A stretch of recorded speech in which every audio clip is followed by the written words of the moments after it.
Hi friends, ఎలా ఉన్నారండి అందరూ? నేను ఈరోజైతే కాజు పన్నీర్ కర్రీ చేస్తున్నాను. చూపించుకోండి ఒకసారి.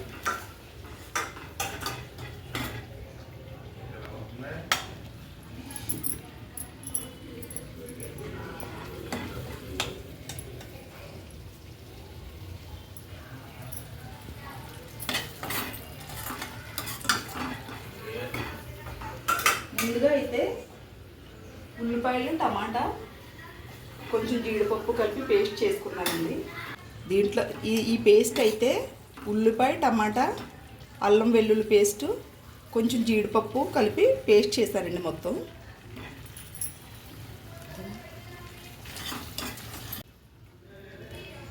పన్నీర్ అయితే వేయించి పక్కన పెట్టుకున్నానండి. కాజు కూడా వేయించి పక్కన పెట్టుకున్నాను.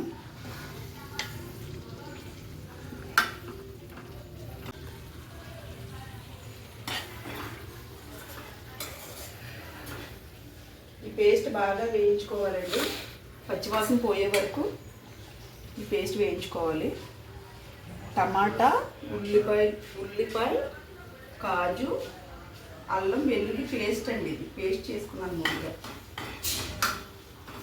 ఇది పచ్చివాసన పోయిన తర్వాత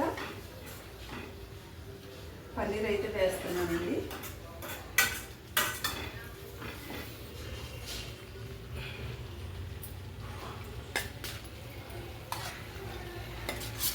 పన్నీర్ అయితే వేసుకుంటున్నాను ఇప్పుడు.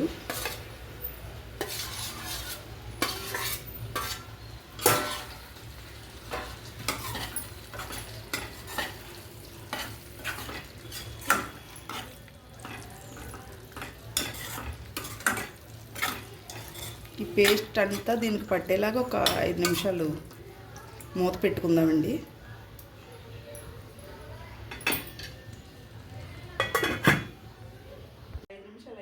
ఎలా ఉందో చూద్దాం.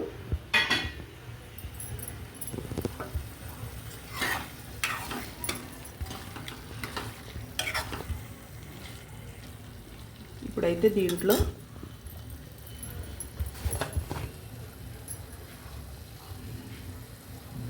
సాల్ట్,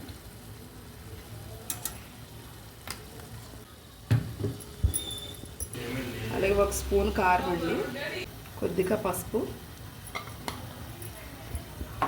వేసుకుని మళ్ళీ ఒకసారి కలుపుకుని ఇంకొక 5 నిమిషాలు మగ్గించుకుందామండి.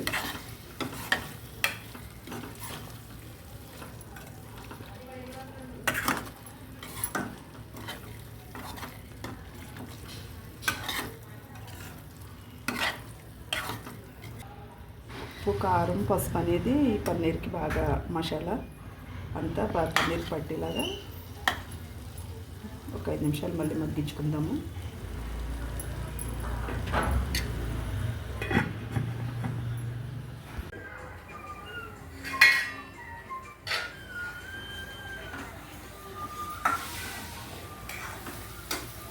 నూనె అయితే పైకి తేలుతుంది,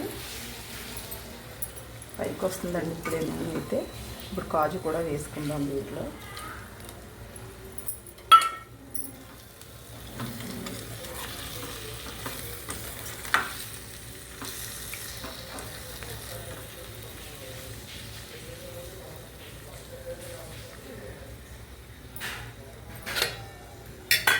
అలాగే కొద్దిగా కరివేపాకు కూడా వేసుకున్నానండి.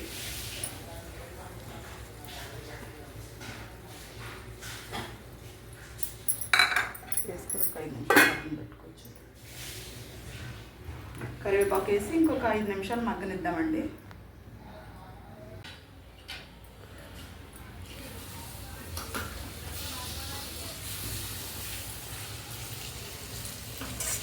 ఇప్పుడైతే సరిపడా వాటర్ పోసుకోవాలండి.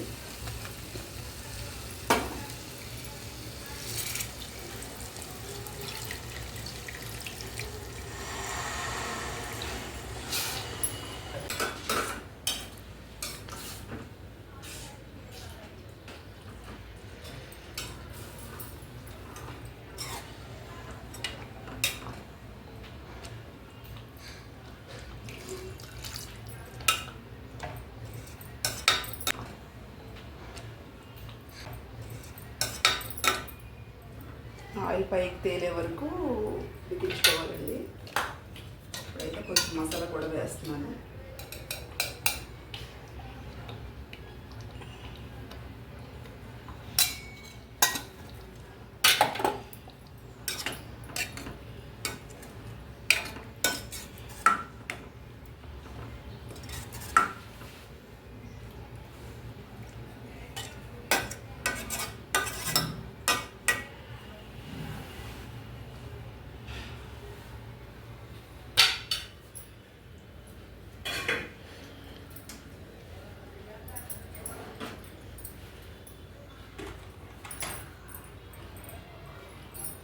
ఇప్పుడు కర్రీ అయితే ఎలా ఉందో చూద్దామండి.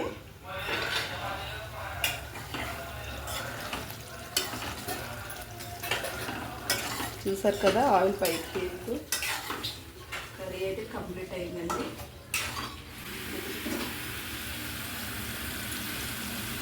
కాజు పన్నీర్ కర్రీ అయితే చాలా కలర్ఫుల్గా అయితే ఉందండి.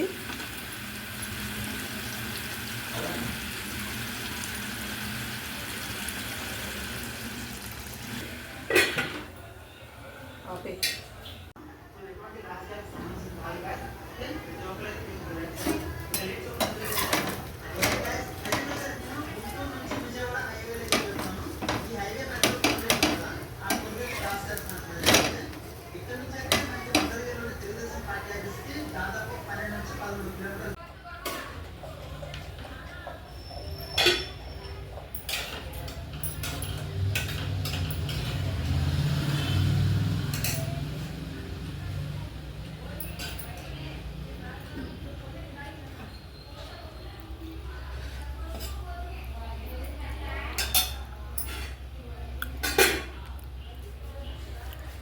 ఇది ఫ్రెండ్స్ ఈరోజు పరోటా చేసి కాజు పన్నీర్ కర్రీ అయితే చేశానండి.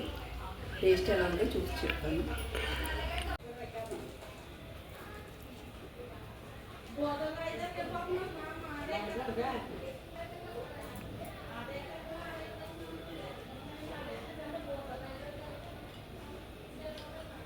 టేస్ట్ అయితే చాలా బాగుంది ఫ్రెండ్స్.